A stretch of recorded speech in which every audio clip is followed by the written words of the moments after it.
Yeah, let's get into what if.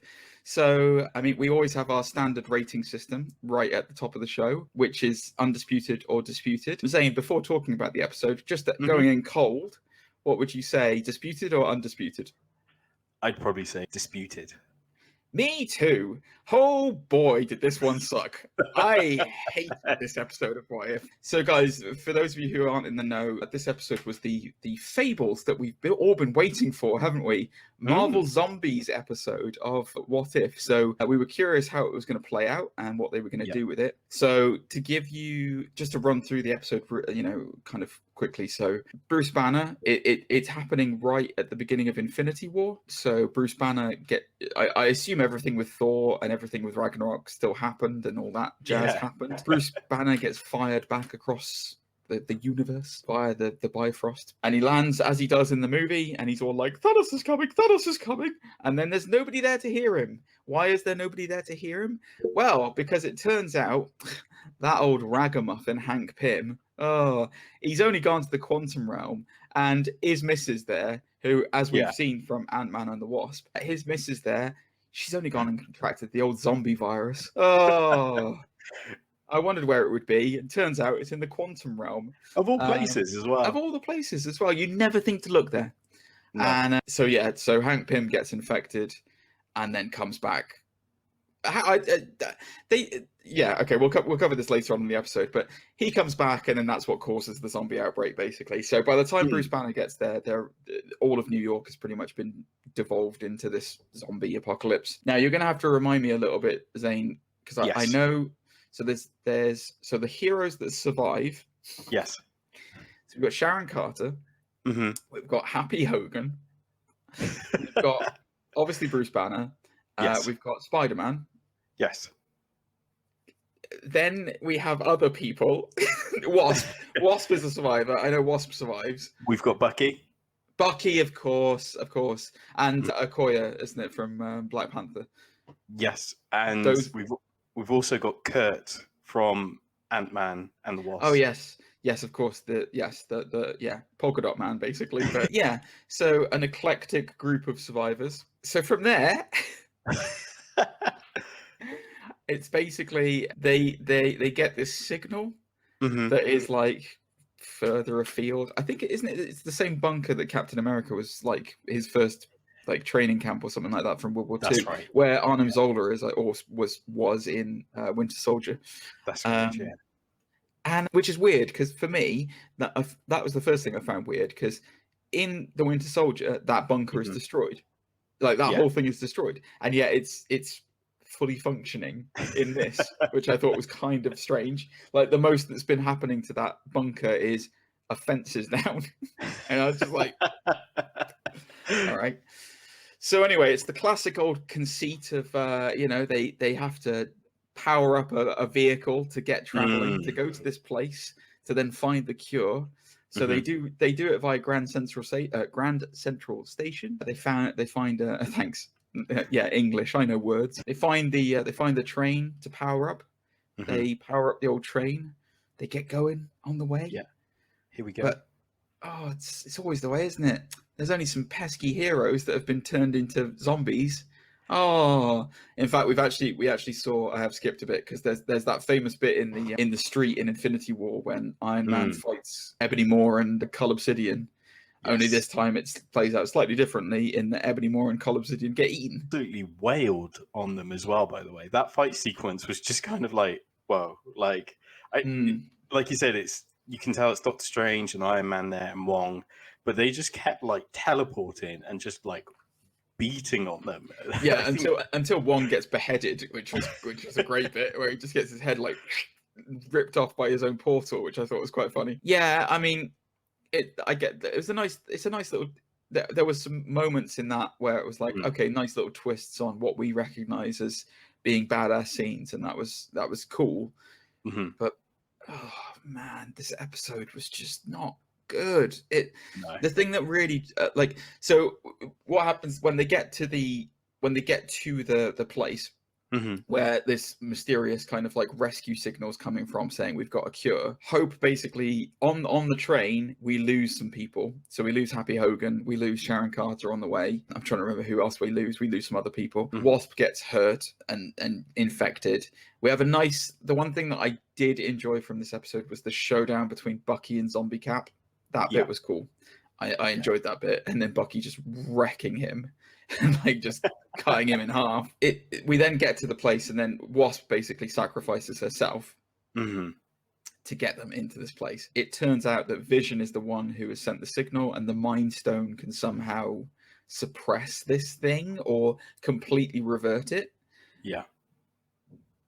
And he's done it to Ant-Man, but only to Ant-Man's head, which is a nice callback to the book, because in the book, I think it's Wasp, like she gets beheaded in the comic book, and then she has like, but she's kind of cured of it. She still looks like a zombie, but she gets cured of the infection, so she doesn't need to eat flesh anymore. But she's still kind of like an undying head, and so it was a nice little callback to that. I think was what they were trying to do, was like have it so that. I remember they did it to Hawkeye as well, and they gave him like a weird sort of little robot body as well. Was it Hawkeye they did it? I thought it was what you might be right. It might be Hawkeye, but yeah, I can't. I haven't read Marvel Zombies for a while, but there was some interesting. There were some interesting things in it where it's like, okay, that's a cool little nod to it. That's interesting. Yeah. So Vision has. So Okoye is there to find Black Panther. Because Black Panther went missing after the Avengers responded to the zombie outbreak in the first place, and then got eaten. And then we're going to cover a lot. We're going to backtrack a lot over this, guys, because I'm going to talk about a lot of character motivations and stuff that I thought was really badly written in this episode. Yeah. But Vision has been keeping Wanda, who is zombified, in this underground bunker, trying to cure her, and he's been feeding her to T'Challa.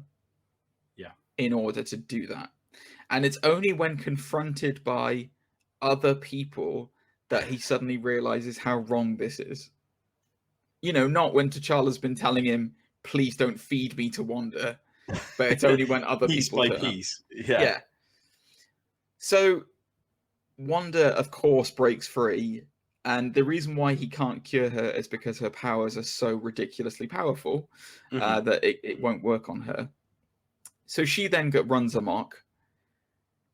And then it's kind of like Wakanda is a safe place, so let's go to Wakanda. Yeah. Oh, here's a Quinjet, let's go. But then they can't escape because the Hulk needs to sacrifice himself to stop them. And then Vision needs to sacrifice himself in the worst moment possible. Yeah. And then they get in the Quinjet and they fly away. And then we're left with the ending, which is zombified Thanos with the Infinity Gauntlet. Yeah. I mean, what the fudge was going on with this episode, Zane? Like, this was really bad. Yeah, like, it's... go ahead. My wife... Like God bless her. She watches this stuff with me. She's not a big comic book fan. She quite enjoys the Marvel movies, and she enjoys comic book movies in general, you know. And she really enjoyed Loki. She thought Loki was amazing. She enjoyed WandaVision. She thought Falcon and Winter Soldier was weird. She's like, I'm struggling to keep her in this because she was like that. She just looked at me and just went, "This was the worst episode of Marvel I've ever seen." And I was just like, me too. It was really bad. Just the writing in this was positives from the episode. Animation was amazing. Animation was fantastic. Like on point all the way. Had the right balance of like horror mixed with, you know, the kind of family friendly animation that you would expect from Disney. So can't fault the animation at all in this. Great work, guys. Whoever's doing the animation on the show, you deserve awards. Bravo. However, whoever wrote this episode, I really hope you got fired. No, I don't hope you get fired. No, that's a horrible thing to say. Nobody deserves fired. But this was really, really shoddy writing. Like, I mean, for a start, the zombies So in Marvel Zombies, Yeah. the reason why the superheroes are genuinely terrifying is they retain all of their intelligence and personalities and stuff like that. They have all their intelligence and their personalities and their powers. They're just relentless eating machines, and they can't stop themselves. They have the hunger, essentially. There's no intelligence to them at all, yet they can still use sling rings, they can still use their armor, they can still use bow and arrows, all completely like they were normal. And I'm like, well, you can throw a sentence together then, yeah? What are we doing here? They're either zombies, or they're this, like, superhero zombies that can actually have just why? It was just weird, like a weird decision to go down that route. Unless it's just because they didn't want to get the voice actors in. But then they've been getting voice actors in for everything. That was the first thing that kind of annoyed me. What was this? Oh, God. There was something that happened on the train where I was just like, are you kidding me? Like, why are we doing this?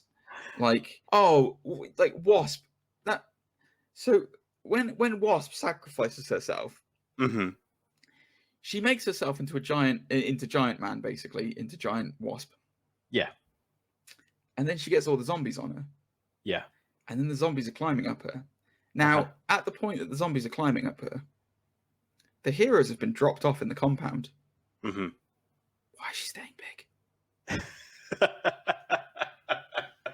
Why? She can shrink to the size of a wasp. And yet she just sits there and is just like, well, I'm just going to get eaten. Well, she doesn't even sit. She just lies, doesn't she? Yeah, she just falls backwards. Yeah. She lets them punch her in the face and then just falls backwards. I'm like, okay, fair enough. If you don't want to go into, like, you know, wasp size because you'll cause problems later on, fine.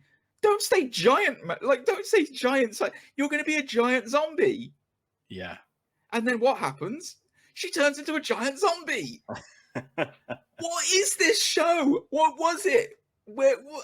And then, like, that annoyed me. Okay, yeah. Sorry, Zane. I'm gonna let you talk in a minute. I feel like the psychiatrist here.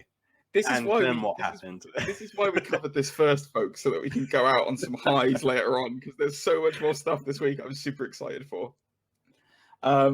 Zane, at what point I'm gonna pause it here because I've got a lot more to rant about. Sure. What did you like or not like about this episode? So the thing about this episode is that it felt so, like you say, disjointed, and it felt like it wanted to be a horror movie, but it still needed to be safe enough for kids to watch.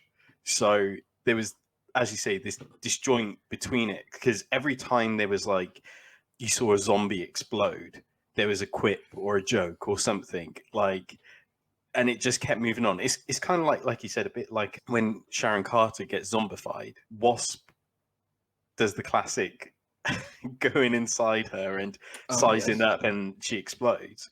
But then it's turned into a joke, even though Sharon's been part of this team helping them fight back the hordes and stuff. And it's kind of like, if she was part of your team for God knows how long, you wouldn't then just make a joke about exploding it. Sort of. And it's the same when they kind of meet Ant-Man and stuff. Like, anything that happens, I mean, if you've got Paul Rudd, you're going to use Paul Rudd to make jokes and stuff. But at the same time, it's like very forced. Yeah, there's a line, and it's just too much. The other side of this was as well. I don't know whether they're trying to do this for No Way Home or something like that. I found Spider-Man in this for the first time ever. I genuinely found Spider-Man really annoying. And I'll tell you why. Because if I'm in the middle of a zombie apocalypse and everything is turning to hell, the last thing I want to hear is somebody just going, "Well, you just got to keep smiling." Shut the up. I would slap him in the face if he said that to me. I've just lost half my friends back there. What have I got to smile about? What have I got to... Oh, it's a nice sunset tonight over the zombie apocalypse that they're all coming to eat us with. Shut up. Shut up, Peter. It's a bit odd, like, out of all the people, Tom Holland wasn't the one who voice acted. Like, they got everyone back. Emily Van Camp. Was it not Tom? I thought it was Tom Holland. It's not Tom Holland. Really? Yeah. Well, that's probably why he was more annoying. Also, what's quite funny as well, like, it's Hank's fault again. Like, we Yeah, had I know. an episode early in the week, Yeah. and it's Hank's fault again. Yeah. I feel like, I feel we're also going to get an episode later on where it's Hank that creates Ultron. And like legit real, like, as it is in the comic books, and then that'll be an interesting little, like, it's another Hank Pym. Basically, if Hank Pym was dead, there wouldn't be any of these problems. If Hank was left to his own devices. Yeah, this is it. You should never leave Hank Pym on his own in a lab. That's the he's not a good bloke in the comics. He's not a good bloke in this world either. Yeah. So okay, well, moving on from that. This was where we really got to the crowning turd in the water pipe when it comes to like bad character decisions and stuff. Vision, what the hell was this writing? I mean, I get that Wanda. This is the same character who in Infinity War tells Wanda to kill him because it's the only way to save the universe. And yet he's more than happy to keep a zombified Wanda in the basement and feed T'Challa to her. I mean, what? And you've already cured a person. You have cured Ant-Man. Proven. He's sitting there, sort of, with a head on the chair. Cure everyone else first. What? Yeah. You've got the. I almost swore. You've got the cure. You've got the cure to the zombie apocalypse. But what are you doing? You're focusing on Wanda. You can literally cure the entire planet and then worry about her. But no, I'm going to stay in the basement and I'm going to try and focus on curing the most powerful witch in the world. Because that'll help. I mean, what the hell? I wondered beforehand if they knew the plot to WandaVision and they were like, we'll just do the reverse. Like, if Wanda can trap him and, sort of thing. Well, not so much trap him, but recreate him and, live out this. I would agree with you 100%. But Wanda is not. Wanda has, well, in the comics especially, Wanda is not mentally stable. Yeah. She's not mentally stable. That's why she created what she created and did what she did, because she's not a stable person. Yeah. Vision is a logical machine created by Bruce Banner and Tony Stark in this universe. He comes up with the logic of the only way to save everyone is to kill himself. Like, what is this? And then the thing that kind of there was a few more things that really annoyed me. So, well, 3 more things that I can think of. Okay, 3 more. Okay. All right. So first of all, when confronted with what he's done, as I mentioned earlier on, with the cutting up of T'Challa, he thinks to himself, "Oh yes, what I've done is wrong. You're right." It took you 5 minutes to decide that what you were doing was wrong. You've had Ant-Man there. You've had T'Challa there. You've literally been hacking up T'Challa. He's conscious. He's talking. And yet now you've suddenly decided it's wrong. Okay, fair enough. I'll go with the conceit. So then what happens? Well, then he goes outside and they are literally surrounded by zombies. And Wanda has broken out of her prison and she's chasing after them. Wanda kills Okoye and she kills Winter Soldier. Yeah. Vision responds by dropping a bunker on her. Great, good job, nice. You're finally doing what you're supposed to do. You've apparently had problems with killing her all this time, but you're more than happy to bury her alive. Fair enough. Then this was the bit that really drove me crazy. He points to a hangar and says, "There's the Quinjet," to which Peter says, "Come with us." Vision then says, "No, I must atone for my sins."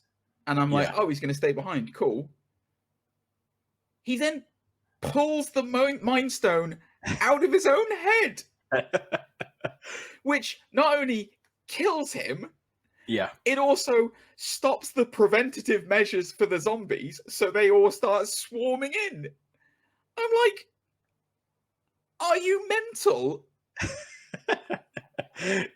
Why did you? If your grand scheme was to kill yourself, get on the plane and do it. You don't need to do it right there and then. Give us 10 minutes to get to the plane. Yeah, right. And then they're all like, oh god, we got to get to the thing, we're going to get to the thing. And then Hulk has to sacrifice himself because, Vision's ripped his own head out. And they need time, don't they? Because Wanda's coming. Wanda's on the way, apparently, yeah. So, whilst I'm processing that decision by Vision, they manage to get away and they fly away in the plane. And then, we've heard, and this was the part where I was really struggling. I was genuinely, this was tough at this point. Okoye, before she dies, she says, we need to get out of here. We need to develop the cure somewhere else. Let's go to Wakanda, because Wakanda's defensive barriers means it's the last bastion for humanity. Why weren't they there? Why were they in New York then?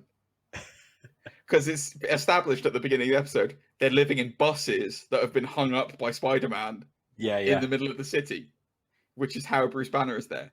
But if you know for a fact that there is a sanctuary where you can be saved and be protected within its walls, and it's the last bastion of humanity, why are you in New York?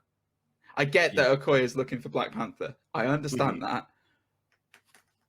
Why is everyone else there? Yeah. It's so bad.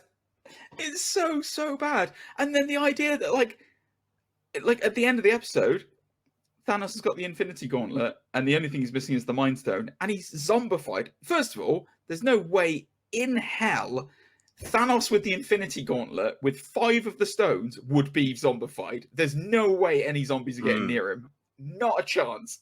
Because all he would have to do is just change reality and make all of them into butterflies. There's not a chance in hell, right? Fair point. So that's the first conceit that really annoyed me. Secondly, why is he using the Infinity Gauntlet if he's zombified? What's the point? Also, if he did have the Infinity Gauntlet and he is zombified, make more steak. Oh, I see what you mean. He could literally do anything with it. He's not going to wipe out half the universe. He's going to make more food. Why is that a threat? So I love this episode. I thought it was great. It's got 5 out of 5 stars for me. What a episode! Honestly, this was bad. Like, this was really bad. This was the worst episode of What If by far.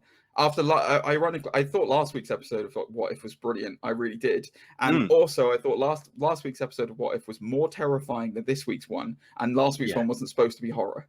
And it was just awful. Like, it was just, like, poorly written, poorly planned out, just literally clear that this was a filler episode to just be like, see, we did Marvel Zombies. Oh, nobody can say we didn't do Marvel Zombies. There it is. Like, it was awful. Like in Marvel Zombies at the end of the book, the first book anyway, they've eaten the entire planet, and then Galactus turns up and they eat Galactus, which I thought was a great twist, because then they absorb the power cosmic and then they become the devourer of worlds. Like they then become Galactus because they just go and consume everything, which I thought was great. That was a nice little twist on it. This was just, and it just ended as well. Did you notice that about the episode? It was just like, okay, we're done. Boom, see ya. Like, literally like the snap. That's zombies. Yeah. Yeah, it's like you said, that last week felt like a turning point for the whole series. Like, this is building something really cool. And then this week, like you said, feels like a typical filler episode to bolster out the season. Yeah, it was bad, man. I hated this episode. Completely disputed. Full Spice World, awful. It was, as far as our scales are concerned, terrible. Just awful. Although I will say that the Captain America, he did look like he was on the Paul Hogan end of the Hogan scale, which I quite enjoyed. Okay. Yeah, bit ropey, bit old, but he's still going. Still throw hands. Exactly, he can still throw a shield. But yeah. Did you have any? I apologize, Zane, and I apologize, listeners, because I ranted for a good 20 minutes on that one. Because I've been holding that anger in for a little bit. Because I hated this episode. Sat on that. But what did you think, Zane? I'm sorry, I kind of cut you off and didn't let you have. No, it's okay. It's fine. The only other stuff I was going to mention is the callbacks to Happy Hogan having the weird Iron Man watch glove thing. Yep. Repulsor, shall we say, from Civil War. That was a cool little callback. The other thing I kind of liked about this is, and I thought it was going to go in this direction, which I thought it was going to be like Zombieland when Peter was making those home videos where he was like, it's zombified, here's rule 2, wear long sleeves. I thought, oh, cool, this is going to be like a Zombieland thing then. That would be a nice little twist on it, when actually it wasn't. It was just a weird episode altogether. Yeah. It's interesting that the Hulk couldn't get bitten. Yeah. Like the Hulk's skin was like impervious, because that is obviously not the case in the books. The Hulk does get turned into a zombie in the books. But yeah, I thought it was quite interesting that like his skin is like impervious to bites and that kind of stuff. I thought that was a bit weird. Fair enough. I don't really. Again, they just didn't do anything with it. It was just the kind of throwaway, like, oh, you're not going to kill Bruce Banner. Okay, fine. Well, I mean, it's the end of the episode now, isn't it? So what's the matter? Exactly.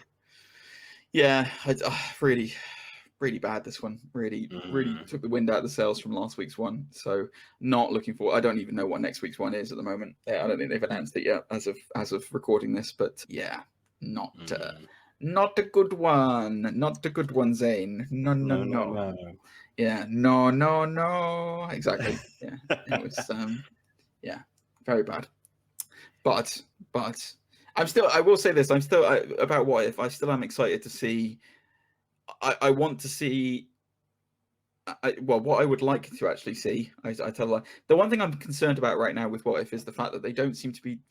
They seem to want to do, as we've discussed, and we discussed with Drac, I think last week on the show as well. They seem to want to do Ultron with Infinity Stones in Vision Body. That's the end game. That's the big bad.